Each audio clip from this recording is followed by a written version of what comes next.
ओम नमो भगवते वासुदेवाय।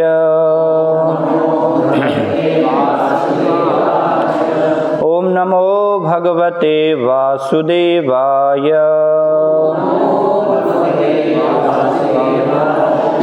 ओम नमो भगवते वासुदेवाय।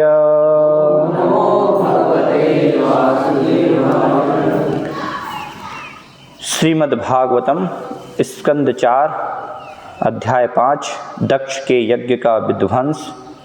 श्लोक संख्या 12।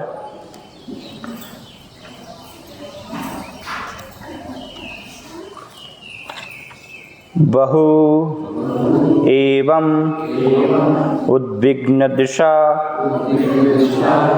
उच्यमाने जनेन दक्षस्य मुहुः महाआत्मनः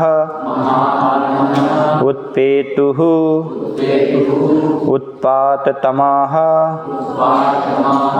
सहस्रशः भय आवहाः दिवि भूमौ च पर्यक् बहवेवमुद्विग्नदृशोच्यमाने जनेन दक्षस्य मुहुर्महात्मनः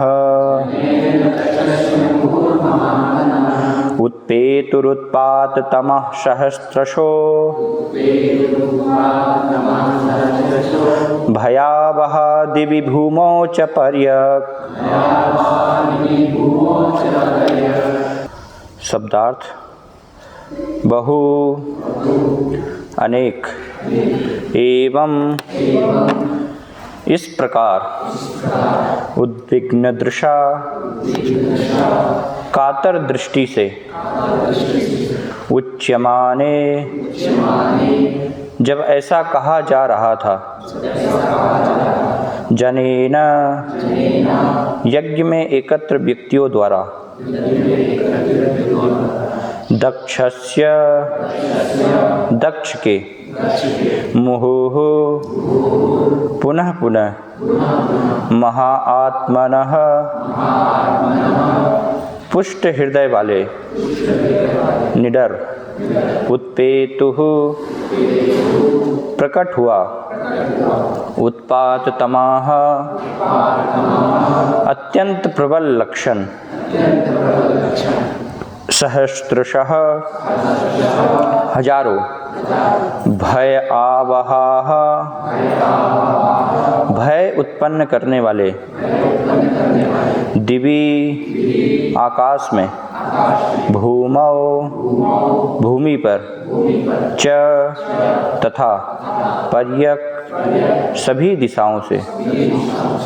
अनुवाद तथा तात्पर्य श्री श्रीमद् अभय चरणारविंद भक्ति वेदांत स्वामी श्रील प्रभुपाद के द्वारा। जब सभी लोग परस्पर बातें कर रहे थे तो दक्ष को समस्त दिशाओं से, पृथ्वी से तथा आकाश से अशुभ संकेत, अपशकुन दिखाई पड़ने लगे।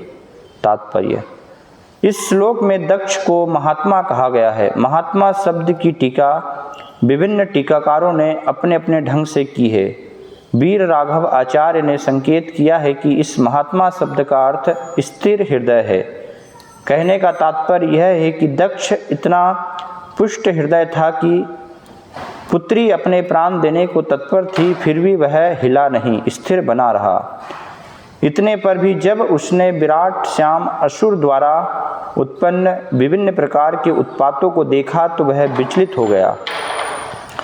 इस संबंध में विश्वनाथ चक्रवर्ती ठाकुर की टिप्पणी है कि महात्मा कहलाए जाने के बावजूद जब तक किसी में महात्मा के लक्षण प्रकट न हो तब तक उसे दुरात्मा समझना चाहिए।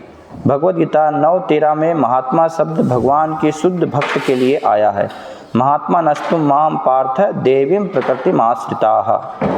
महात्मा शब्द भगवान की अंतरंगा शक्ति के मार्गदर्शन में रहता है। अतः दक्ष जैसा दुराचारी पुरुष महात्मा कैसे हो सकता था?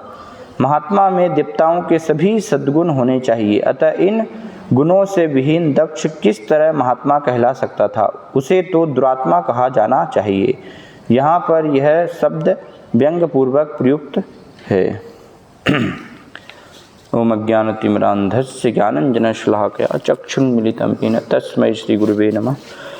श्रीचैतन्यमनोभीष्टं स्थापितं येन भूतले स्वयं रूपकदा मह्यं ददाति स्वपदान्तिकं।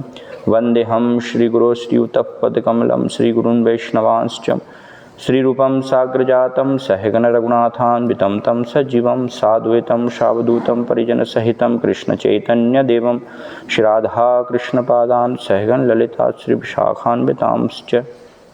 जय श्री कृष्ण चैतन्य प्रभु नित्यानंद श्री अद्वैत गदाधर श्रीवासादि गौर भक्तवृंद।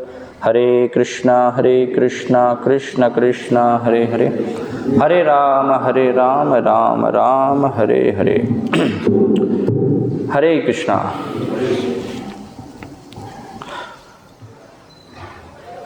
जब सती ने आत्मदाह कर लिया तो इसकी सूचना नारद जी के द्वारा शिव जी को दी गई। शिव जी को जैसे ही पता चला नारद जी के माध्यम से कि उनकी प्रिय पत्नी सती ने आत्मदाह कर लिया है, तो तुरंत शिव जी जो है वो आक्रोश में आ गए ना, शिव जी क्रोध में आ गए। वो क्रोध में आकर के उन्होंने क्या किया, अपनी एक जटा जो है ऐसे निकाली और जमीन पर उसको पटका, तो उससे तुरंत एक श्याम असुर उत्पन्न हुआ है ना, जिसका नाम बताया गया वीरभद्र। तो शिव जी ने प्रकट किया और वीरभद्र को तुरंत शिव जी ने फिर आदेश किया कि जाओ जाकर के जो है दक्ष के यज्ञ को विध्वंस कर दो, है ना, और अगर कोई इसमें रुकावट डाले तो उन सब का भी विध्वंस कर डालो। तो इस प्रकार से वीरभद्र बहुत ही उनका जो है विकराल रूप था और विराट रूप, बहुत ही विशाल रूप उनका बताया गया। हजारों हजारों भुजाएं उनकी थी। तो इस प्रकार से शिव जी के आदेश से वीरभद्र जो है क्रोध में भर करके दक्ष के यज्ञ को विध्वंस करने के लिए जा रहे हैं। तो जब वीरभद्र जा रहे हैं तो पहले जो शिव जी के बाकी अनुचर हैं नंदी आदि, जिनको कि यज्ञ में से खदेड़ दिया गया था, है ना, भृगु मुनि जो है उन्होंने यज्ञ में मंत्र पढ़ के कुछ रिभु नाम के देवताओं को उत्पन्न किया था शक्तिशाली। तो उन देवताओं ने बाकी के जो सब उनके अनुचर थे उनको वहाँ से यज्ञ से भगा दिया था।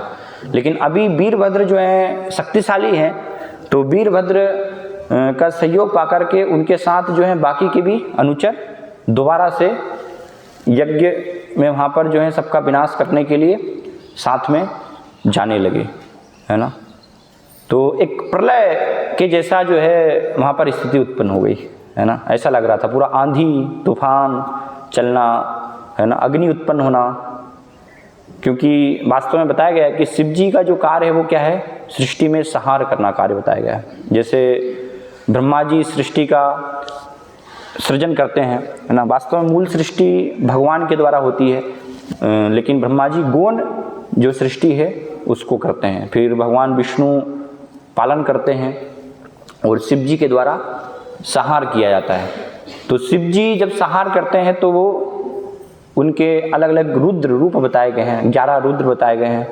तो वो सब क्या करते हैं, मिल करके तांडव नृत्य करते हैं, है ना, जिसके माध्यम से पूरी सृष्टि पर महाप्रलय होता है।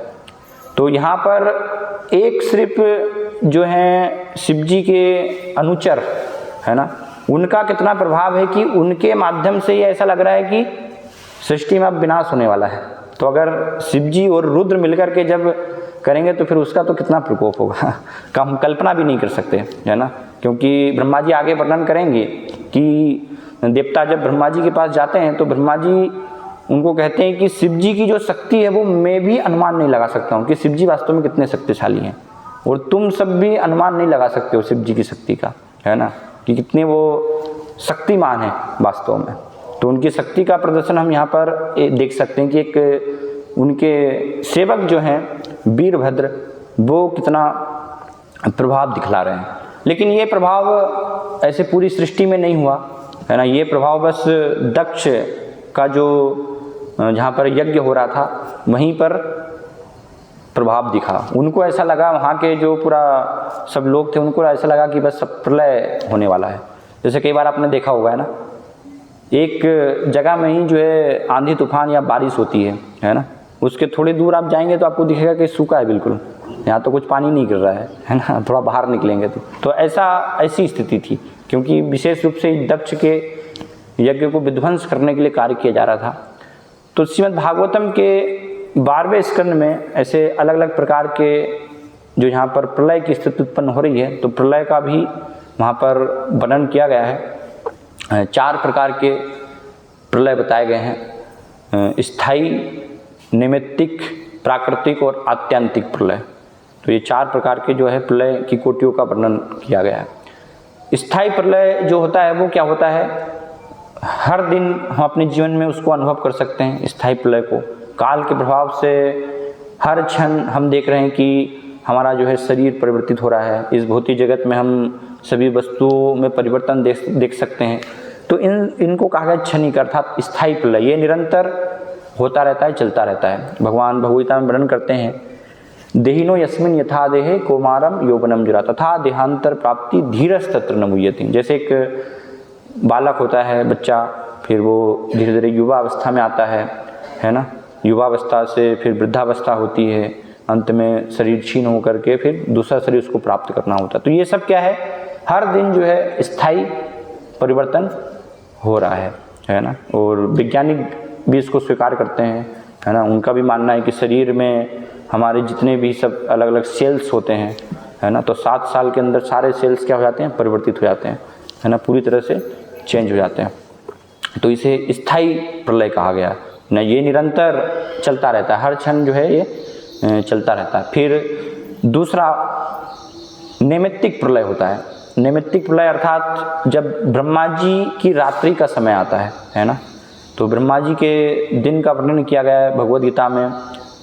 1000 चतुर्युग जब होते हैं तो वो ब्रह्मा जी के दिन होता है 12 घंटे, और 12 घंटे बीतने के बाद जब रात्रि का समय आता है तो रात्रि के समय नैमित्तिक प्रलय होता है। जब ब्रह्मा जी सो जाते हैं उस समय प्रलय हो। तो उसमें क्या होता है, जो ब्रह्मा जी के लोक से नीचे के लोक हैं, है ना, वो लोगों का समाप्त हो जाते हैं, सभी लोग, है ना, वो जलमग्न हो जाते हैं ब्रह्मा जी की रात्रि के समय में। इसको नैमित्तिक प्रलय कहा गया है। फिर प्राकृतिक प्रलय बताया। प्राकृतिक अर्थात पूर्ण प्रलय, जिसमें कि सारी सृष्टि जो भगवान महाविष्णु के द्वारा सृजित होती है, ब्रह्मांड होता है, तो वो सब भी विनाश हो जाता है उसका भी। सभी 14 लोग जो हैं उसमें ब्रह्मा जी का लोग भी है, सब कुछ जो है विनाश हो जाता है। जैसे सृष्टि होती है, ब्रह्म सृष्टि में अलग अलग तत्व होते हैं, महत तत्व से पृथ्वी, जल, अग्नि, वायु, आकाश, तो ये सब तत्व एक दूसरे में विलीन होकर के पूरा संसार क्या हो जाता है, जलमग्न हो जाता है। इसको कहा गया महाप्रलय, है ना, जिसका कि वर्णन बताया गया भागवतम में कलयुग के अंत में, है ना। इस महाप्रलय में क्या करते हैं, शिव जी जो हैं, रुद्र, उनके जो सब विस्तार हैं वो सब मिलकर के तांडव नृत्य करते हैं, है ना। तो उनके द्वारा फिर पूरा ये भीषण जो है प्रलय होता है। और चौथा जो है वो आत्यंतिक प्रलय। आत्यंतिक प्रलय अर्थात एक जीव जब ये पंच भौतिक जो शरीर है ना, इसको त्याग करके और पूर्ण रूप से मन, इंद्रियां हैं, जो आसक्तियां हैं इस जगत में, संसार में, इन सब से निकल करके जब अपने संबंध को जान लेता है ना, मुक्ति प्राप्त कर लेता। मुक्ति अर्थात मुक्तिर हित्वा अन्यथा रूपम स्वरूपेण व्यवस्थिति। अपने स्वरूप को वो समझ लेता है कि मैं भगवान का नित्य सेवक हूँ, है ना, नित्य उनका अंश हूँ, दास हूँ, उनकी सेवा करना ही मेरा एकमात्र कर्तव्य है। तो इस मोक्ष को प्राप्त करना, है ना, अर्थात अपने स्वरूप को जानना, उसको कहा गया है आत्यंतिक प्रलय। तो ये 4 ऐसे प्रकार के जो हैं प्रलय बताए गए हैं, है ना। तो यहाँ पर क्षणिक रूप से दक्ष के यज्ञ को विध्वंस करने के लिए ही वीरभद्र के द्वारा एक प्रकार के जो है प्रलय की स्थिति उत्पन्न हुई। तो जब इस प्रकार से प्रचंड हवाएं हैं, है ना, ये सब चल रही थी और पृथ्वी जो है हिलने लगी, तो कुछ अपशकुन दक्ष को और वहाँ पर जो भी सब थे उनको दिखाई दिए, है ना। तो उन अपशकुन के माध्यम से आभास हुआ कि कुछ ना कुछ यहाँ पर जो है विनाश अब होने वाला है। तो शास्त्र में हम देख सकते हैं कि ये शुभ संकेत और अशुभ संकेत का वर्णन हमें मिलता है, विशेष रूप से ज्योतिष शास्त्र में बताया गया है। वर्तमान के समय में हम देखते हैं कि आधुनिक जगत में लोग ज़्यादा उतना इसको विश्वास नहीं करते हैं कि क्या हुआ, अरे क्या है ये, है ना, क्यों उनके बारे में विचार करना है ना। लेकिन ऐसा नहीं है, वास्तव में उसका जो है परिणाम होता है, संकेत का मिलना जो है वास्तव में ये सूचना होती है कि कुछ ना कुछ शुभ या अशुभ होने वाला। जैसे रामायण में हम देखते हैं कि भगवान राम के वियोग में जब दशरथ महाराज अपने प्राण त्याग कर देते हैं तो उस समय भरत जो हैं वो अपने ननिहाल में थे, है ना, मामा के घर भरत महाराज और शत्रुघ्न गए हुए थे। तो भरत महाराज को उस समय जो है स्वप्न आता है ना, और स्वप्न में वे देखते हैं कि कुछ काले घोड़े गधे जो है पिता को खींच करके लेके जा रहे हैं। तो ऐसे बहुत सारे जो हैं अपशकुन वहाँ पर वो देखते हैं, भरत महाराज मतलब स्वप्न देखते हैं। तो ऐसा उनको आभास होता है कि कुछ ना कुछ जो है घटना घटी है। फिर अलग अलग शुभ संकेत भी बताए गए हैं शास्त्रों में जो है हम देखते हैं, है ना। तो कुछ लोग पालन करते हैं, कुछ लोग इनको मानते हैं, है ना, और कुछ लोग आधुनिक समय में नहीं भी मानते कि ये सब तो जो है ऐसे बकवास है, मिथ्या है ना। लेकिन ऐसा नहीं है, जो भी शास्त्रों में वर्णन किया गया है तो उसके परिणाम वास्तव में होते हैं, उसके माध्यम से कुछ ना कुछ शुभ फल प्राप्त होता है, अशुभ फल प्राप्त होता है। जैसे शुभ संकेत में बताया गया है शास्त्रों में, अगर कोई किसी कार्य से बाहर जा रहा हो, है ना, घर से निकल रहा हो, तो उसको अगर गाय दिख जाए, है ना, या सुहागन स्त्री का दर्शन हो जाए तो उसको शुभ माना गया है। ऐसे शास्त्रों में बताया गया है ना। लोग मानते हैं, कपड़े पहन रहे हैं तो कपड़े पहनते समय अगर आपकी जेब से पैसे गिर जाएं तो लोग शुभ मानते हैं कि इससे जो है धन की वर्षा होगी, है ना, धन प्राप्त होगा हमें। कई बार लोग जानबूझकर फिर रख लेते हैं कि ठीक है कपड़े समय पहनते समय अब गिराना ही है तो वैसे नहीं होगा, है ना। या नेवले का दिखना, है ना, ऐसे अगर आपको दिख जाए तो वो भी शुभ जो है माना गया है ऐसे। फिर अशुभ लक्षण भी बताए गए हैं, कुछ जो अशुभ लक्षण होते हैं, है ना। जैसे प्रसिद्धि है बिल्ली का रास्ता काटना, अगर आप जा रहे हैं रास्ते से और बिल्ली जो है काट दे, है ना, तो उससे अपशकुन हो सकता है कि आपके जीवन में नहीं हो, लेकिन आपके परिवार हैं, संबंधी हैं, रिलेटिव्स हैं, तो किसी के जीवन में भी उसका जो है गलत परिणाम हो सकता है ना। इसलिए बताया जाता है कि अगर रास्ता काट जाए तो थोड़ा समय रुक करके फिर जाना चाहिए, है ना। तुरंत जो है जब बिल्ली ने रास्ता काट दिया तो उसको वहाँ पे उस रास्ते से होकर के पार नहीं करना चाहिए, है ना। फिर दूध का जो है गिरना अपशकुन बताया गया है कि अगर दूध गिर जाए तो उससे कुछ ना कुछ हानि या अपशकुन होगी। तो ये सब क्या संकेत प्रकृति के द्वारा हमें जो है ऐसे प्रदान किए जाते हैं। भगवान का अगर कोई चित्र है, भगवान की मूर्ति है, वो अगर टूट जाए तो उसका बहुत ही घातक परिणाम होता है कि अर्थात किसी न किसी की मृत्यु या कुछ होने वाली है ना। फिर कुत्ते का रोना, कुत्ता रो रहा है ना, सियार जो है रो रहा है, चिल्ला रहा है, तो ये भी सब जो है मृत्यु के सूचक बताए गए हैं कि कुछ ना कुछ ऐसी जो है घटना घटने वाली है। या उल्लू घर में जो है रो रहा है, घर के आसपास उल्लू जो है मंडरा रहा है तो ये भी सब अपशकुन बताए गए हैं। तो ऐसे सब शास्त्रों में शुभ और ये अपशकुन का हमें वर्णन मिलता है ना। वैदिक संस्कृति में लोग जो है सब इनके अनुसार, इनको देख करके, लक्षणों को देख करके वो समझ जाते थे कि अभी क्या होने वाला है, प्रकृति में क्या होने वाला है। तो यहाँ पर ये दक्ष ने सब कुछ ऐसे अपशकुनों को देखा तो उससे आभास हो गया कि कुछ ना कुछ यहाँ पर जो है घटना होने वाली। तो एक भय जो है दक्ष के हृदय में उत्पन्न हो गया, पूरा दक्ष भयभीत हो गया। क्यों भयभीत हो गया? श्रीपाद यहाँ पर समझा रहे हैं तात्पर्य में, चूँकि उसको इस श्लोक में कहा गया महात्मा, है ना। तो जनरली जो महात्मा होते हैं वो तो कभी भी भयभीत नहीं होते, वो भय से पूर्ण रूप से क्या होते हैं, मुक्त होते हैं, है ना। लेकिन महात्मा कहा गया है, लेकिन फिर भी दक्ष भयभीत हो गया। इसका अर्थ क्या है कि वो सिर्फ कहलाने के लिए ही महात्मा थे, नाम के ही महात्मा थे, है ना। महात्मा के जो गुण होना चाहिए वो नहीं थे उनके अंदर, है ना। जैसे कई बार होता है ऐसे लोग अपना नाम रख लेते हैं कुछ भी, है ना, या अपने नाम के आगे कुछ टाइटल लगा लेते हैं ऐसा लेकिन वैसे गुण उनके अंदर नहीं होते हैं, तो वो केवल कहलाने के लिए यहाँ पर वर्णन किया गया है। तो श्रीपाद अलग अलग आचार्यों के माध्यम से विशेष रूप से जो है इस श्लोक में ये महात्मा शब्द को समझाने का प्रयास कर रहे हैं कि महात्मा शब्द का अर्थ क्या है ना।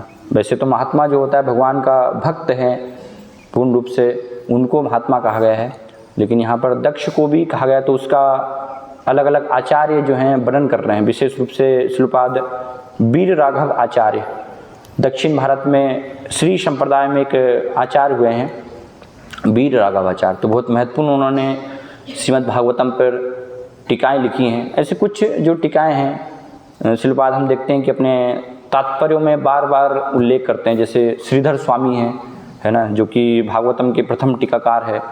तो श्रीधर स्वामी की टीकाओं से काफ़ी जो है श्रीपाद ने अपने तात्पर्य में उल्लेख किया है। फिर वीर राघव आचार्य हैं और विश्वनाथ चक्रवर्ती ठाकुर है ना, तो उनका भी महत्वपूर्ण भाष्य है श्रीमद् भागवतम पर, वेदांत सूत्र पर। तो ऐसे ये सब आचार्यों की जो है टीकाओं को हम बार बार अगर श्रीपाद के तात्पर्य पढ़ेंगे तो हमें जानने को मिलेगा कि श्रीपाद इनका जो है उद्धरण प्रस्तुत करके, है ना, इन आचार्यों के माध्यम से समझा रहे हैं। तो वीर राघव आचार्य जो हैं बताते हैं कि दक्ष को महात्मा कहा गया है।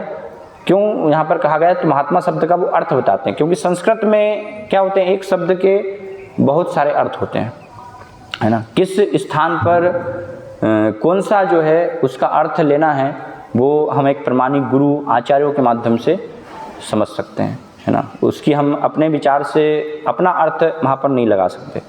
तो यहाँ पर जो महात्मा कहा गया उसका अर्थ वीर राघव आचार्य बता रहे हैं। उसका अर्थ क्या है, निष्ठुर हृदय, है ना, कि दक्ष जो है इतना निष्ठुर हृदय, फत्तर हृदय, इतना स्थिर हृदय था कि सती ने जो है प्राण त्याग कर दिए, फिर भी वो अपने स्थान से हिला भी नहीं, थोड़ा सा भी उसको कुछ भी जो है संकोच नहीं हुआ। तो इसलिए दक्ष को क्या कहा गया यहाँ पर, महात्मा कहा गया है ना। फिर विश्वनाथ चक्रवर्ती ठाकुर का उदाहरण देते हुए श्रीपाद समझा रहे हैं महात्मा और दुरात्मा की परिभाषा यहाँ पर, कि महात्मा वास्तव में किसे कहा गया है उसको हमें समझना बहुत आवश्यक है ना। तो भगवद गीता में भगवान वर्णन करते हैं 9वें अध्याय में, भगवान कहते हैं महात्मा नस्तुम माम पार्थ देवीं प्रकृतिम आश्रिता भजन्ति अनन्य मनसो ज्ञात्वा भूतादिम अव्ययम ना। भगवान कहते हैं कि महात्मा कौन है, जो हमेशा मेरी देवी प्रकृति के संरक्षण में रहते हैं, है ना। महात्मा नस्तु माम पार्थ देवीं प्रकृतिम आश्रिता, देवी प्रकृति अर्थात श्रीमती राधा रानी, है ना, जो अंतरंगा शक्ति के अंतर्गत है। दो प्रकार की शक्तियाँ, बहिरंगा शक्ति और अंतरंगा शक्ति। तो महात्मा जो है वो हमेशा अंतरंगा शक्ति के अंतर्गत रहते हैं, और जो दुरात्मा है वो क्या है, वो बहिरंगा शक्ति के प्रभाव में रहते हैं, बहिरंगा शक्ति के माध्यम से कार्य करते हैं। तो भक्त को अंतरंगा शक्ति के अंतर्गत जो है बताया गया है, और अंतरंगा शक्ति के अंतर्गत है अर्थात उसके लक्षण है कि अनन्य रूप से भजन्ति अनन्य मनसो, है ना, अनन्य रूप से वो भगवान के भजन में ही लीन रहेंगे, है ना, और भगवान की उनको समझ भी होगी, है ना। भगवान को समझ के साथ वो भजन करेंगे। किस समझ के साथ, कि भगवान जो है ज्ञात्वा भूतादिम अव्ययम, भगवान जो है भूतादि ये जान कर कि हर एक जो है सृष्टि में जो भी है सब कुछ है उसके भगवान जो है आदि है।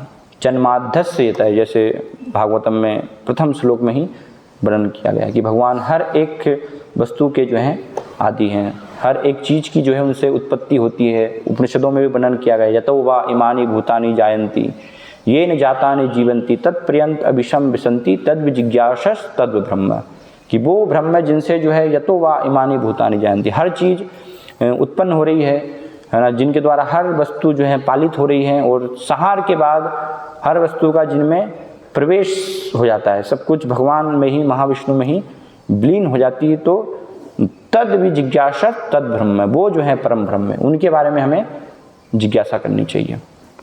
तो इस समझ के साथ, है ना, महात्मा जो है उनको ये भगवान के भक्तों को समझ होती है कि भगवान जो है सबके आदि हैं, ईश्वर परम कृष्ण सच्चिदानंद विग्रह अनादिरादिर गोविंद सर्व कारण कारणम, है ना, सब हर एक वस्तु के जो हैं स्रोत हैं, आदि, उनका कोई स्रोत नहीं है ना। भगवान जो है सबके स्रोत हैं और अव्ययम, अविनाशी हैं, कभी भी जो है विनाश नहीं होता है। ना मेरा विनाश होता है, मैं आत्मा हूँ तो मेरा भी विनाश नहीं होता है ना। और भगवान जो कि परम आत्मा है, परमात्मा है, उनका भी किसी भी स्थिति में विनाश नहीं होता है। तो भगवान भी सनातन है, मैं भी सनातन हूँ और हमारा जो संबंध है भगवान के साथ वो भी सनातन है। तो ये समझ के साथ अनन्य रूप से, मतलब एक मन से, अनन्य मनसो, है ना, उनका मन जो है इधर उधर और कहीं जो है विचलित नहीं होता है ना। बिना विचलन के श्रीपाद व्याख्या करते हैं कि बिना विचलित हुए एक एकाग्र मन से, एकेन मनसो, भागवतम में भी ये शब्द आता है। तो उसके द्वारा एकमात्र केवल भगवान श्री कृष्ण की ही वो आराधना में लगे होते हैं, तो उनको कहा गया है महात्मा। और इसके विपरीत जो भी हैं वो सब क्या है, दुरात्मा है। तो इसलिए श्रीपाद यहाँ पर लिख रहे हैं तात्पर्य में कि ऐसे व्यक्ति को जो है महात्मा नहीं कहा जाना चाहिए, दुरात्मा कहा जाना चाहिए, है ना। जैसे भौतिक जगत में हम देखते हैं बहुत सारे लोग महात्मा कहा जाता है, प्रसिद्ध गांधी, है ना, महात्मा गांधी, लेकिन प्रभुपाद क्या बोल रहे हैं, दुरात्मा कहा जाना चाहिए। तो क्या कहना चाहिए, दुरात्मा गांधी, है ना। महात्मा गांधी नहीं कहना चाहिए, है ना। कुछ लोगों को लग सकता है कि भाई राष्ट्रपिता का अपमान कर रहे हैं, तो है ना, तो अपमान नहीं है। जो दुरात्मा है तो उनको दुरात्मा ही कहा जाना चाहिए, है ना। और महात्मा है तो महात्मा को वास्तव में महात्मा जो है संबोधित किया जाना चाहिए। तो उसकी बात बताते हैं, जैसे गांधी है तो भगवद गीता को अपने साथ में रखते थे, है ना, और भगवद गीता पर कई बार बोलते भी थे। लेकिन कृष्ण भगवान है या कृष्ण जैसा कोई व्यक्ति है तो वो उसको स्वीकार नहीं किया उन्होंने, है ना। लिखते हैं अपनी जो भी उसमें बुक्स है गीता के ऊपर, पढ़ सकते हैं। तो उसमें क्या लिखते हैं कि कृष्ण जैसा कोई इतिहास में व्यक्ति हुआ मैं स्वीकार नहीं करता हूँ, है ना। और अहिंसा का संदेश दिया कि अगर कोई एक गाल पे मारे तो दूसरा गाल भी आगे कर दो, है ना। लेकिन भगवान ने तो क्या बताइए, अर्जुन को हिंसा के लिए प्रेरित किया। तो पूरा संदेश ही अलग है, गीता के माध्यम से जो है संदेश दे रहे हैं, प्रचार कर रहे हैं। लेकिन जो वक्ता हैं कृष्ण, है ना, उन्हीं को जो है हटा दिया आपने। शुरुआत कहते हैं कि भगवद गीता को जो है हम अपने अनुसार समझेंगे, लेकिन जो वक्ता है वो बस उनको हटा देंगे, उनको मार देंगे। तो फिर ऐसा व्यक्ति तो महात्मा कैसे हो सकता है ना, वो तो दुरात्मा है वास्तव में। और आधुनिक जगत में भी हम देखते हैं कि लोग तथाकथित रूप से जो हैं बहुत सारे ऐसे सब व्यक्ति हैं, है ना, या तथाकथित साधु हैं जो धर्म की जो है चोला पहने हुए हैं, तो उनको भी महात्मा बना देते हैं, है ना। सोचते हैं कि बहुत बड़े तो महात्मा जी हैं, है ना। लेकिन वो सब जो है महात्मा नहीं है। अगर कृष्ण से अनन्य रूप से आसक्त नहीं है, उनके अनन्य रूप से भजन में कोई लगा हुआ व्यक्ति नहीं है, तो वो कितना भी प्रसिद्ध हो सकता है, उसके बहुत सारे अनुयायी भी हो सकते हैं, लेकिन ये संदेश, इसलिए परिभाषा को समझना बहुत आवश्यक है। इसलिए भगवान क्या है, भगवद गीता में महात्मा की परिभाषा दे रहे हैं कि निरंतर अनन्य रूप से जो है जो महात्मा होते हैं वो मेरी भक्ति में लगे होते हैं, है ना। अगर वो नहीं लगे हैं तो इसका अर्थ क्या है कि फिर वो दुरात्मा है।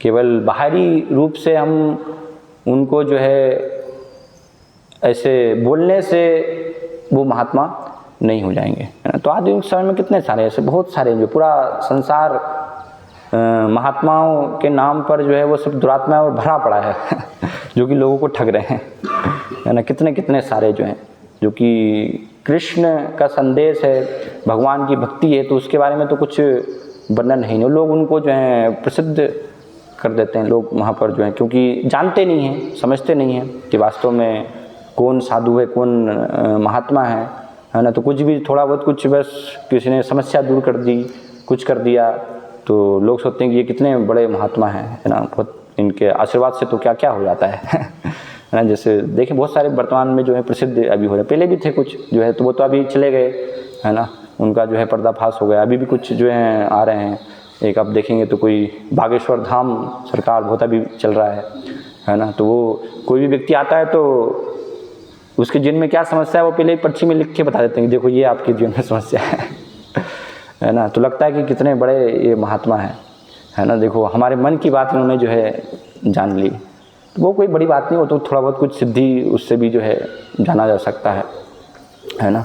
और उपाय क्या बताते, भौतिक समाधान, है ना, कि ऐसा समाधान करो तो ये आपकी समस्या दूर हो जाएगी, इस प्रकार से। लेकिन लोगों को पता ही नहीं कि भौतिक जगत में जो है समस्याओं का समाधान कभी भी नहीं हो सकता है ना। कितना भी आप जो है कर लें, लोग कोई जाते हैं, हम देखते हैं बहुत सारे व्यक्ति समस्याओं के समाधान के लिए, तो उनको ऐसे व्यक्तियों के द्वारा बताया जाता है कि अरे इसके तो कितने ही समाधान हैं, है ना, ये समस्या तो आपकी यूँ सॉल्व हो जाएगी, हज़ारों समाधान है। तो कोई अगर बोल रहा है कि हज़ारों समाधान है, मतलब जो है एक भी समाधान कार्य करने वाला नहीं है क्योंकि अगर समाधान होना था तो वो एक से ही हो जाता, है ना। इतने सारे हैं, इसके पास जाना पड़ रहा है, इसके पास जाना पड़ रहा है, इसके पास जाना पड़ रहा है, मतलब कोई भी विधि जो है कार्य करने वाली नहीं है ना। एकमात्र विधि जो है भगवान की शरण इस भौतिक जगत में बताया गया है, उसी से सारी समस्याओं का समाधान होगा। जब तक हम पूर्ण रूप से भगवान की शरण ग्रहण नहीं करेंगे तब तक कोई भी उपाय से समस्याओं का समाधान नहीं होना है। क्योंकि ये जगत क्या है, पदम पदम यत विपदाम न तेषाम, पग पग पर जो है यहाँ पर कष्ट है, संकट है ना। तो जब तक भगवान की शरण नहीं लेंगे, मामेव ये प्रपद्यन्ते माया में तम तदन्ति थे, तब तक जो है कोई भी समाधान नहीं हो सकता है, वो सब बेकार है, समय की बर्बादी है, धन की बर्बादी है ना। इस प्रकार से स्वयं हम अपने आप को मूर्ख बना रहे हैं। तो ऐसे प्रसिद्ध हो रहे हैं, एमपी में भी एक जो है प्रसिद्ध अभी काफ़ी हो रहे हैं, प्रदीप मिश्रा, है ना। तो लोगों को इसी प्रकार से जो है कुछ ऐसे समाधान बताने का प्रयास करते हैं, लोग अपनाते हैं मूर्ख बन करके, है ना। कोई एक भक्त बता रहे थे अभी कुछ समय पहले, जो है होशंगाबाद के पास बाबई में वहाँ पर गए थे वो, तो वहाँ पर उन्होंने बोला कि सत्तू खाने से क्या हैगा कि आपकी जो सारी समस्याएं वो चली जाएंगी। तो पूरा आसपास के क्षेत्र में सत्तू खत्म हो गया सब लोग जो है सत्तू खाना चालू कर दिए, जिन्होंने कभी भी नहीं खाया उन्होंने भी चालू कर दिया है ना। तो क्या है ये, है ना, वो पुराना है। तो पहले भी, इससे पहले भी जो है एक आया था ऐसे, है ना, निर्मल, है ना, उसका नाम निर्मल था, लेकिन पूरा जो उसने प्रचार किया तो मलिनता थी पूरी जो है ना, गंदगी का ही प्रचार किया, नाम का ही बस निर्मल है। तो ऐसे ये सब क्या है, नाम के वास्तव में जो है महात्मा है, वास्तविक इनके अंदर गुण नहीं है, है ना, महात्मा के। तो इसलिए हमें समझना चाहिए कि कौन वास्तव में साधु है, कौन व्यक्ति है ना। नहीं तो हम क्या धोखा खाएंगे, फिर हम ठगे जाएंगे ऐसे व्यक्तियों के द्वारा, और जीवन में, हमारी आध्यात्मिक जीवन में किसी भी स्थिति में प्रगति नहीं हो पाएगी। तो लक्षण इसलिए बताए गए हैं ना, इसलिए इस बात समझा रहे हैं कि लक्षणों के माध्यम से महात्मा या दुरात्मा को समझा जा सकता है। तो दुरात्मा के लक्षण क्या है, भगवान भगवद गीता में वर्णन करते हैं 16वें अध्याय में, ये दुरात्मा के लक्षण है। भगवान कहते हैं, दंभो दर्पो अभिमानश्च क्रोध पारुष्यमेव च अज्ञानम चाभिजातस्य संपद आसुरीम। इस प्रकार से भगवान जो है वहाँ पर बताते हैं कि ये आसुरी संपत्ति है ना, असुरों के गुण हैं ये, है ना, गुण नहीं अवगुण उनको कहेंगे हम। तो क्या है, दंभ, दंभो दर्पो अभिमानश्च, है ना, दंभ अर्थात बहुत ही अहंकारी होते हैं, है ना, जैसे दक्ष अहंकारी था। तो जो भी दुरात्मा है वो अहंकारी होते हैं बहुत, है ना, दर्प अहंकार होता है, फिर उनको दर्प होती जो है घमंड होता है, अभिमान गर्व होता है उनको, है ना, दंभो दर्पो अभिमानश्च। क्रोध, ऐसे व्यक्ति जो हैं क्रोध से भरे रहते हैं, है ना, थोड़ा सा कुछ किसी ने अपमान किया, कुछ किया तो बस तुरंत जो है वो क्रोधित हो जाएंगे, है ना। जैसे दक्ष, शिव जी के द्वारा जब वो थोड़ा सा भी सम्मान नहीं हुआ तो तुरंत वो क्रोधित हो गए। क्रोध, दंभ दर्प अभिमान क्रोध, अज्ञानम चाभिजातस्य, है ना, पूरा अज्ञानता जो है उनके हृदय में भरी होती है। तो इस प्रकार से ये सब जो है आसुरिक संपत्ति बताई गई है। और शिलपाद इसके तात्पर्य में लिखते हैं प्रारंभ में ही कि यहाँ पर इस श्लोक में जो है नरक जाने के राजमार्ग का वर्णन हुआ है नेशनल हाईवे कि अगर आपको जो है नरक जाना है तो ये सब जो लक्षण हैं ये अगर हैं तो बहुत तेज़ी से नरक जाएंगे ना। जैसे हाईवे होता है ना, तो हाईवे में क्या है, आप कार से अगर जा रहे हैं तो फिर कार 40-50 में कौन चलाएगा कार, वो तो मूर्खता है, 40-50 में कोई चला रहा तो, है ना। 150 पे जाती है कार बिल्कुल, है ना। क्योंकि रोड बहुत ही बिल्कुल प्लेन है, चिकना है, कोई भी गड्ढे नहीं है रोड में, है ना। तो पूरा स्पीड जो है बहुत तेज़ी से आप जाते हैं वहाँ पर। तो ये इस प्रकार से प्रपात वर्णन कर रहे हैं कि ये क्या है, हाईवे है, राजमार्ग है ये, है ना। अगर नरक जाना है तो ये सब जो है अवगुण है, दंभ, दर्प, अभिमान, क्रोध, है ना, अज्ञान। तो बहुत तेज़ी से, बहुत स्पीड में आप जो है नरक में प्रवेश कर रहे हैं। तो ऐसे व्यक्तियों के अंदर हम देख सकते हैं जो कि महात्मा कहा जाते हैं। लेकिन ये सब अवगुण है तो फिर जो है वो उनका अगर कोई संग भी कर रहे हैं तो उनकी भी नरक में वास्तव में गति होगी। फिर महात्मा जो है तो उनके भी लक्षण भगवान वर्णन करते हैं। 26 जो है महात्माओं के गुण बताए गए हैं, भगवान भगवद गीता में बताते हैं। तो 26 गुण जो है हम देखेंगे कि वास्तव में कौन महात्मा है।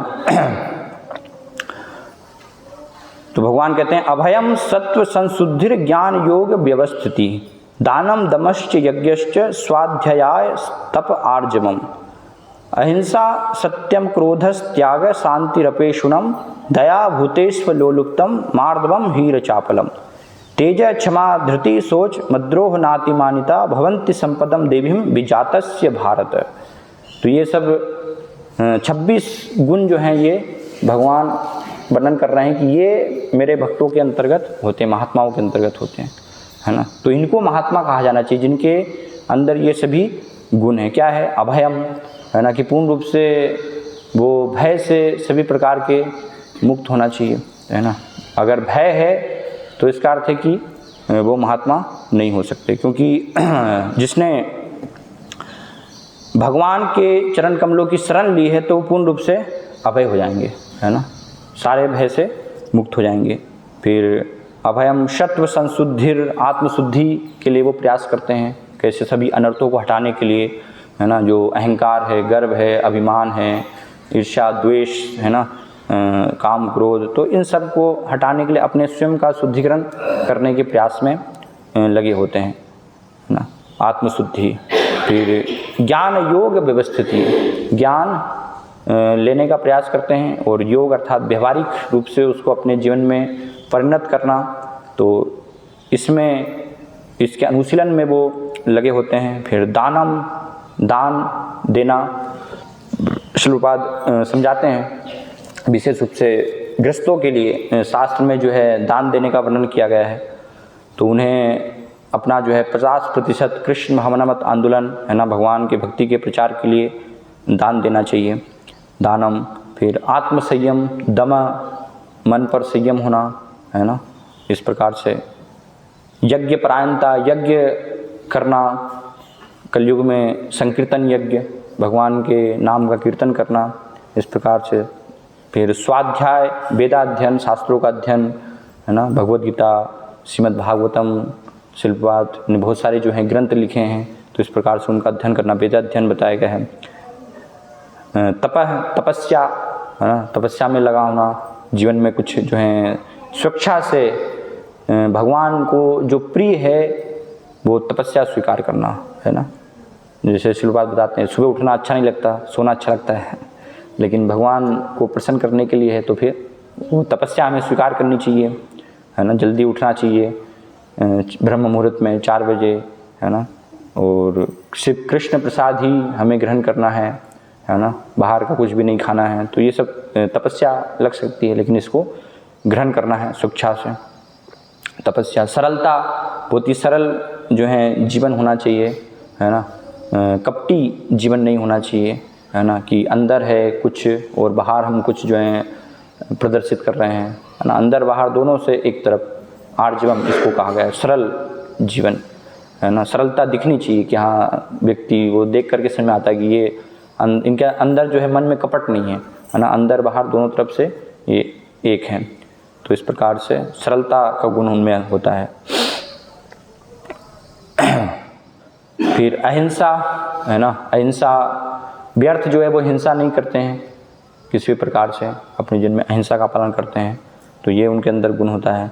सत्यता, जो भी सत्य है तो कई बार हो सकता है कि लोग उसको स्वीकार नहीं करें, फिर भी उसको यथारूप में प्रदर्शित करना, है ना। ऐसा नहीं कि हमारे मन के अनुसार हमने जो है सत्य को तोड़ मरोड़ करके और हम बताने का प्रयास कर रहे हैं, है ना। तो वो एक महात्मा के लक्षण नहीं है। जैसा सत्य है उसी प्रकार से उसको बताने का प्रयास करना, है ना। भले ही लोगों को अच्छा नहीं लगे, है ना। अब लोगों को अच्छा नहीं लगेगा कि भाई अगर आप दुरात्मा गांधी कहें, है ना, लेकिन क्या करें, सत्य है तो कहना ही पड़ेगा फिर, है ना। तो इसलिए बताया गया सत्य जो भी है वो कहने का प्रयास करना। फिर क्रोधस त्याग, है ना, अक्रोध अर्थात क्रोध का पूर्ण रूप से त्याग करना, क्रोध विहीनता बताई गई है। फिर त्याग, जीवन में जो है त्याग होना चाहिए, स्वेच्छा से भगवान के लिए त्याग करना। फिर शांति, है ना, मन इंद्रियां उन सबको जो है शांत रखना, भगवान की सेवा में लगा कर रखना, विचलित नहीं होना। और शांति के बाद रपेशुनम, शांति रपेशुनम, रपेशुनम अर्थात जो है किसी की निंदा नहीं करना, है ना। तो निंदा, वो सब दोष निकालना, है ना, वो सबसे मुक्त होना। फिर दया, सबके सभी जीवों के प्रति जो है दया की भावना, करुणा की भावना होना। और भूतेश्व लोलुप्तम, लोभ जो है लालच है उसकी भावना से मुक्त होना। लालच होना चाहिए किसके लिए? नरोत्तम दास ठाकुर बताते हैं, लोभ साधु संगे हरि कथा, है ना। लोभ होना चाहिए साधु संग करने के लिए, है ना, हरि कथा करने के लिए, उसको श्रवण करें, उसके लिए लोभ होना चाहिए, लालच होना चाहिए। भौतिक चीज़ों के लिए लोभ लालच वो सब जो है आपको नरक के राष्ट्रीय राजमार्ग पे फिर ले जाएगा, है ना। तो ये लोभ विहीनता होनी चाहिए, भद्रता होनी चाहिए जीवन में, भद्र व्यक्ति, है ना, शालीन व्यक्ति, इस प्रकार से। लज्जा, है ना, लज्जा होनी चाहिए। लज्जा अर्थात जो है आपको गलत कोई काम है करने के लिए, पाप कर्म करने के लिए, तो वो सब एक सभ्य व्यक्ति, भद्र व्यक्ति है तो उसको क्या होगा? लज्जा आएगी, क्या ये पाप कर्म में कैसे कर सकता हूँ। जो एक जिसके जीवन में कोई ये सब गुण नहीं है तो उसको ऐसे पाप कर्म करते हुए भी लज्जा नहीं आती है ना। हम देखते हैं लोग जो है कितने पाप कर्म करते हैं, मांसाहार, शराब, बलात्कार, कितने कितने पाप कर्म, कोई लज्जा नहीं है, है ना। थोड़ी सी भी उनके चेहरे पर लज्जा हमें दिखाई नहीं देती ऐसे पाप कर्मों को करते हुए। लेकिन सभ्य व्यक्ति है तो उसको लज्जा होगी, है ना। फिर संकल्प, संकल्प उनका दृढ़ होता है। और ये सब पालन करने से क्या होता है? तेज, है ना, उनके जो है शारीरिक तेज होता है। एक क्षमा की भावना होती है उनके अंदर, है ना। अगर कोई कुछ अपमान कर रहा है, अपराध कर रहा है तो वो क्षमा कर देते, उसको उतना जो है बड़ा नहीं लेते। जैसे शिव जी जो हैं, उन्होंने दक्ष को क्षमा कर दिया, है ना, इतना सब कुछ किया लेकिन फिर भी क्षमा कर दिया। तो क्षमा की भावना होती है, धैर्य होता है उनके अंदर, है ना। ये बहुत आवश्यक है, धैर्य का गुण, है ना। अधीर नहीं होना चाहिए। भगवान भगवता बता, धीरज तत्र न मुह्यते, एक धीर व्यक्ति जो है वो ये सब संसार के विचलन से मोहित नहीं होता है, तो धैर्य होता है। फिर पवित्रता, उनके अंदर जो है पवित्रता होती है, शुचि, है ना। फिर ईर्ष्या तथा सम्मान के अभिलाषा से मुक्त, ईर्ष्या से पूर्ण रूप से मुक्त होते हैं। और सम्मान की कोई भी उनके अंदर अभिलाषा नहीं होती। अमानिना मान देन कीर्तनीय सदारी, है ना, स्वयं का वो सम्मान मान नहीं चाहते। तो इस प्रकार से ये 26 जो हैं देवी गुण बताए गए हैं जो कि भगवान के भक्तों के अंदर होते हैं, जो हमेशा भगवान के भक्ति में लगे हुए हैं, भगवान के संरक्षण में हैं। तो ऐसे गुण जिनके अंदर है उनको वास्तव में क्या है? महात्मा कहा जाना चाहिए। वो महात्मा कहलाने की योग्य है। और इसके विपरीत जो भी हैं, है ना, अगर गुण हमें नहीं दिखाई दे रहे हैं तो वो केवल नाम से फिर उनको हम जो है महात्मा नहीं कह सकते। ऐसे व्यक्ति जो हैं वो फिर दुरात्मा की श्रेणी में आएंगे, है ना। तो ये दोनों का अंतर समझना बहुत आवश्यक। इसलिए दक्ष जो हैं वो क्या है, उनको चूँकि कहा जा रहा है महात्मा, है ना, और ऐसा दिखाई भी दे सकता है हमें कि ब्राह्मण हैं, ब्राह्मण के कुल में उनका जन्म हुआ है ना, और यज्ञ भी कर रहे हैं, सब कुछ कर रहे हैं, लेकिन शिव जी का अपराध करने के कारण ये सब उनमें गुण जो है नहीं है, है ना, इनसे विहीन हैं। तो इसलिए वो फिर क्या है? वास्तव में दुरात्मा है, भगवान के विद्रोही व्यक्ति। इसलिए हम देखते हैं कि जब वीरभद्र अब विनाश करने के लिए जा रहे हैं तो शिव जी ने जो इच्छा यहाँ पर की कि यज्ञ का विनाश हो, तो भगवान विष्णु और ब्रह्मा जी इसमें शामिल नहीं हुए, क्योंकि उन्हें पता चल गया कि अब यहाँ पर जो है विध्वंस होगा, तो वो यहाँ पर नहीं आए, है ना। ब्रह्मा जी और पहले से ही कुछ देवता जो है आए यहाँ पर, लेकिन ब्रह्मा जी और विष्णु यहाँ पर नहीं आए, क्योंकि उनको पता था कि ये इसने जो है अपराध किया है और ऐसी स्थिति उत्पन्न होगी, क्योंकि भगवान को कहा गया भूत वर्तमान भविष्य सब कुछ जानने वाले हैं, है ना। ब्रह्मा जी भी जानने वाले हैं भूत वर्तमान भविष्य में क्या होने वाला है, तो इसलिए उनको आभास हो गया था कि ये यहाँ पर विनाश होगा, है ना, दक्ष का। तो इसलिए पहले से ही इसमें भाग लेने के लिए ब्रह्मा जी और शिव जी नहीं आए, है ना। बाकी के जो देवी देवता हैं तो वो आए थे। तो इसलिए फिर वीरभद्र ने पूरा विकराल रूप लेकर के क्या किया, विनाश यहाँ पर आकर के किया, है ना। तो उसका वर्णन जो है आगे के श्लोक में किया जा रहा है। ये श्लोक से लेकर के जो है 19 श्लोक तक, इन श्लोक में तात्पर्य नहीं है, शिल प्रपाद उनका सिर्फ जो है अनुवाद दे रहे हैं, वर्णन कर रहे हैं। तो उसको हम पढ़ेंगे कि क्या यहाँ पर जो है ये श्याम पुरुष विराट पुरुष ने किया, है ना। तो 13वें श्लोक में जो है बताया गया है, यहाँ पर वर्णन आ रहा है कि शिव के समस्त अनुचरों ने यज्ञ स्थल को घेर लिया। वे नाटे कद के थे और अनेक प्रकार के हथियार लिए हुए थे। उनके शरीर मकर के समान कुछ कुछ काले तथा पीले थे। वे यज्ञ स्थल के चारों ओर दौड़ दौड़कर उत्पात मचाने लगे, है ना। तो वो सारे जो सब अनुचर तमोगुनी वो सब अब आ गए अभी वीरभद्र के साथ, है ना। और उनको तो ऐसे कार्य करने में आनंद आता है ना, मजे आते हैं उनको। तो इसलिए यहाँ पर सब लोग जो भूत प्रेत, है ना, सब पिशाच कोई अनुचर हैं, तो वो सब लोग आ गए यहाँ पर। कुछ सैनिकों ने यज्ञ पंडाल के आधार स्तंभों को नीचे गिरा दिया। कुछ स्त्रियों के कक्ष में घुस गए। कुछ ने यज्ञ स्थान को विनष्ट करना प्रारंभ कर दिया और कुछ रसोई घर तथा आवासीय कक्षों में घुस गए, है ना। तो हम विचार कर सकते हैं कि किस प्रकार ये सब पूरा वहाँ पर विध्वंस कर रहे हैं। जैसे हम भौतिक जगत में भी देखते हैं कई बार, है ना, दो गुट में जब विवाद होता है, हिंदू मुस्लिम विवाद युद्ध, तो उसमें कैसे फिर सब, है ना, कुछ समय पहले बांग्लादेश में हुआ था, तो फिर वहाँ पर कोई सोच विचार करने की जो है शक्ति नहीं रह जाती है ना। बस जाते कुछ भी तोड़ना, है ना। अभी बिहार में कुछ समय पहले हुआ था, क्या था वो, स्टूडेंट्स कुछ थे, है ना, उनको आर्मी में नहीं मिल रहा था ना, कुछ 4 साल के लिए सरकार ने वो किया था आर्मी का कि 4 साल सिर्फ भर्ती होगी। तो उन्होंने विद्रोह किया, बस जला दी, ट्रेन में आग लगा दी, है ना। कहीं भी जा रहे हैं बस जहाँ भी तोड़ा मरोड़ी, कार को तोड़ रहे हैं, इसको तोड़ रहे हैं, उसको तोड़ रहे हैं, है ना। तो ये तमोगुण का लक्षण है। तो ऐसे सब उपद्रव जो है मचाना, आग लगा दी रास्ते पर, जो है रास्ते रोक दिए, है ना। तो इस प्रकार के ये सब कार्य करना इन्होंने भी प्रारंभ कर दिया। उन्होंने यज्ञ के सभी पात्र तोड़ दिए, जो भी पात्र थे यज्ञ के, है ना, सब आहुति देने के, कुछ में घी रखा होगा, कुछ में कुछ सामग्री रखी होगी, सबको इधर उधर तितर बितर कर दिया और सब तोड़ दिए।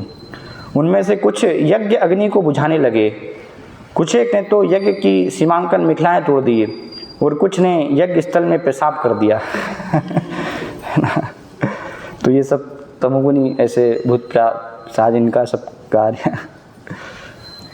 इनमें से कुछ ने भागते मुनियों का रास्ता रोक लिया। तो ये सब जब दृश्य हो रहा था तो फिर कुछ अपने प्राण बचाने के लिए भागने लगे मुनि, है ना। तो किसी को भी उन्होंने जो है जाने नहीं दिया, भागने नहीं दिया। पूरा जो क्षेत्र था तो क्षेत्र में सब अनुचर जो है खड़े हो गए, जो भी सब भाग रहे थे। तो बिल्कुल, है ना, जैसे आपने फिल्म में देखा होगा, विलन कई बार जो है भागता था, है ना, तो भाग के फिर हीरो उसको जो है वही दिशा में दिखाई देता, फिर वो भाग के दूसरी दिशा में जाता, फिर हीरो वहीं सामने खड़ा होता था तो ऐसे सब जगह उसको जिधर भी भागता था तो ऐसे यहाँ पर जो भी ऋषि मुनि सब भाग रहे थे तो सब जगह उनको अनुचर दिखाई दे रहे हैं।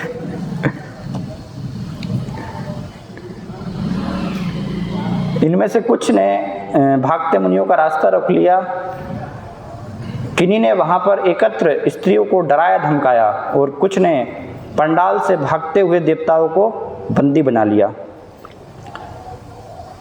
शिव के एक अनुचर मणिमान ने भृगु मुनि को बंदी बना लिया तथा श्याम असुर वीरभद्र ने प्रजापति दक्ष को पकड़ लिया। एक अन्य अनुचर चंडेश ने पूषा और नंदीश्वर ने भग देवता को बंदी बना लिया। तो ये सब क्या है, जब शिव जी के बारे में दक्ष ने जो है अपशब्द कहे थे, तो ये सब लोगों ने क्या है उनका साथ दिया था, है ना। पूसा जो है वो अपने दांत दिखा के हंसा था, है ना, और भक्त था तो ये भी, और भृगु मुनि जो है तो उन्होंने भी साथ दिया था, ऋभु नामक देवताओं को उत्पन्न किया था, है ना। तो इसलिए जो वीरभद्र हैं उन्होंने क्या किया, भृगु मुनि जो हैं तो उनकी दाढ़ी जो है पकड़ के खींच ली, है ना, तो कितना कष्ट हुआ होगा, है ना। फिर पूसा उसके जो है दांत तोड़ दिए एक अनुचर ने, है ना। तो ऐसे ये सब जो हैं कार्य किए गए। लगातार पत्थरों की वर्षा के कारण समस्त पुरोहित तथा यज्ञ में एकत्र अन्य सदस्य महान संकट में पड़ गए। तो सब पत्थर की बारिश कर रहे थे बड़े बड़े उठा करके, नहीं छोटा सा पत्थर अगर मारें किसी को तो कितना वो बेहोश वहीं पर हो जाएगा व्यक्ति, तो यहाँ पर तो सबके ऊपर पत्थर फेंक रहे हैं बड़े बड़े, है ना। अपने प्राणों के भय से वे चारों ओर तितर बितर हो गए। वीरभद्र ने अपने हाथों से यज्ञ में आहुति डालते हुए भृगु मुनि की मूंछ नोच ली। वीरभद्र ने तुरंत उस भक्त को पकड़ लिया जो भृगु द्वारा शिव को शाप देते समय अपनी भुहें मटका रहा था। उसने अत्यंत क्रोध में आकर भक्त को पृथ्वी पर पटक दिया और बलपूर्वक उसकी आंखें निकाल ली, है ना। तो ये इस प्रकार से जो भी साथ दिया था तो उनके साथ इस प्रकार का जो है क्रोध में भर करके उन्होंने कृत्य किया। फिर आगे जो है वर्णन है, जिस प्रकार बलदेव ने अनिरुद्ध के विवाह उत्सव में धूत क्रीड़ा के समय कलिंगराज दंत वक्र के दांत निकाल लिए थे, उसी प्रकार से वीरभद्र ने दक्ष और पूसा दोनों के दांत उखाड़ लिए, क्योंकि दक्ष ने शिव को शाप दिए जाते समय दांत दिखाए थे और पूसा ने भी सहमति स्वरूप हंसते हुए दांत दिखाए थे। तो जिन्होंने जिस प्रकार से कार्य किया उनके साथ वैसा वहाँ पर जो है व्यवहार किया, है ना, ये दांत जो है निकाल लिए गए। तब वह दैत्य सदृश पुरुष वीरभद्र दक्ष की छाती पर चढ़ा बैठा और तीक्ष्ण हथियार से उसके शरीर से सिर काटकर अलग करने का प्रयत्न करने लगा, किंतु सफल नहीं हुआ। तो जो वीरभद्र है जो शिव जी ने प्रकट किया था, सिर काटने का उन्होंने प्रयास किया दक्ष का, लेकिन जो दक्ष की गर्दन थी तो वो काटी नहीं जा रही थी। तो इसलिए फिर क्या किया उन्होंने, उसने मंत्रों तथा हथियारों के बल पर दक्ष का सिर काटना चाहा, किंतु दक्ष के सिर की चमड़ी तक को काटपना दुबर हो रहा था। इस प्रकार वीरभद्र अत्यधिक चकित हुआ। तब वीरभद्र ने यज्ञशाला में लकड़ी की बनी युक्ति देखी, जो पशुओं को मारने के लिए एक हथियार होता है ना, यज्ञशाला में पशु बलि दी जाती है, तो वो हथियार देखा, है ना। जब सभी वीरभद्र ने उपाय अपना लिए, है ना, मंत्र से जो हथियार थे उससे दक्ष की गर्दन नहीं कटी, तो फिर जो लकड़ी की बनी युक्ति थी, है ना, जिससे कि पशुओं का वध किया जाता है, तो पशुओं का वध किया जाता है तो एक बार में मारते हैं तो सारी गर्दन जो है वो पशु की समाप्त हो जाती है ना। तो इसका फिर लाभ उठाया दक्ष का सिर काटने में, है ना। तो उससे दक्ष का जो है सिर काट दिया और फिर क्या किया, उसको यज्ञ की जो अग्नि जल रही थी तो उसमें दक्ष के सिर को डाल दिया, है ना, उसमें आहुति दे दी सिर की जो है अग्नि में, इस प्रकार से। तो वीरभद्र के कार्य से शिवजी के दल को प्रसन्नता हुई और वह वाह वाह कर उठा तथा जितने भी भूत प्रेत तथा असुर वहाँ आए थे उन सबों ने भयानक किलकारियाँ भरी। दूसरी ओर यज्ञ का भार संभालने वाले ब्राह्मण दक्ष की मृत्यु के कारण शोक से चित्कार करने लगे। फिर वीरभद्र ने उस सिर को लेकर अत्यंत क्रोध से यज्ञ अग्नि की दक्षिण दिशा में आहुति के रूप में डाल दिया। इस प्रकार शिव के अनुचरों ने यज्ञ की सारी व्यवस्था तहस नहस कर डाली और समस्त यज्ञ क्षेत्र में आग लगाकर अपने स्वामी के धाम कैलाश के लिए प्रस्थान किया। तो इस प्रकार से कार्य पूरा हुआ और वो फिर जो है प्रस्थान कर गए। तो इस प्रकार श्रीमद् भागवतम के चतुर्थ स्कंद के अंतर्गत दक्ष के यज्ञ का विध्वंस नामक 5वें अध्याय के भक्ति वेदांत तात्पर्य पूर्ण हुए। हरे कृष्णा। कोई अगर प्रश्न है आपके जिज्ञासा इसके संबंध में पूछ सकते हैं।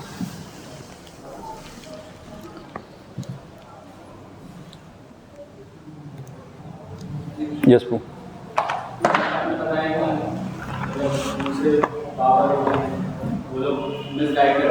सुनाई नहीं दे रहा, क्या बोल रहे हैं?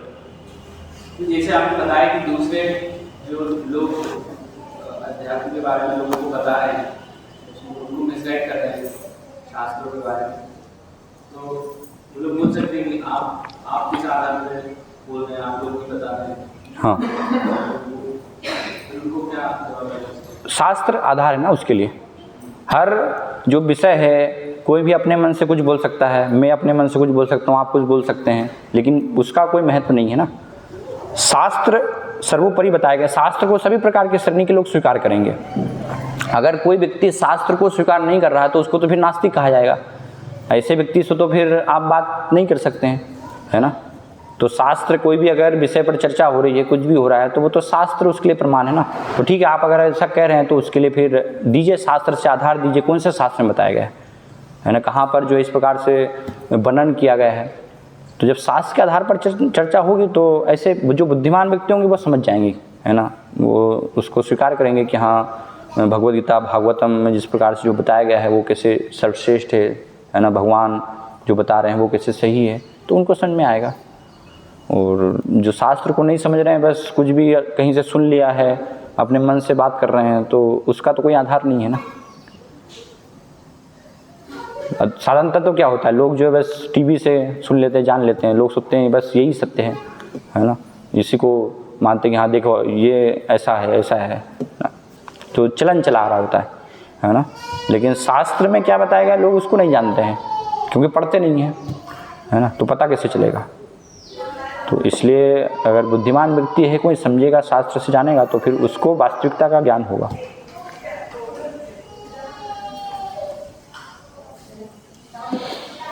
ठीक है, श्रीमद् भागवतम की जय, श्रील प्रभुपाद की जय।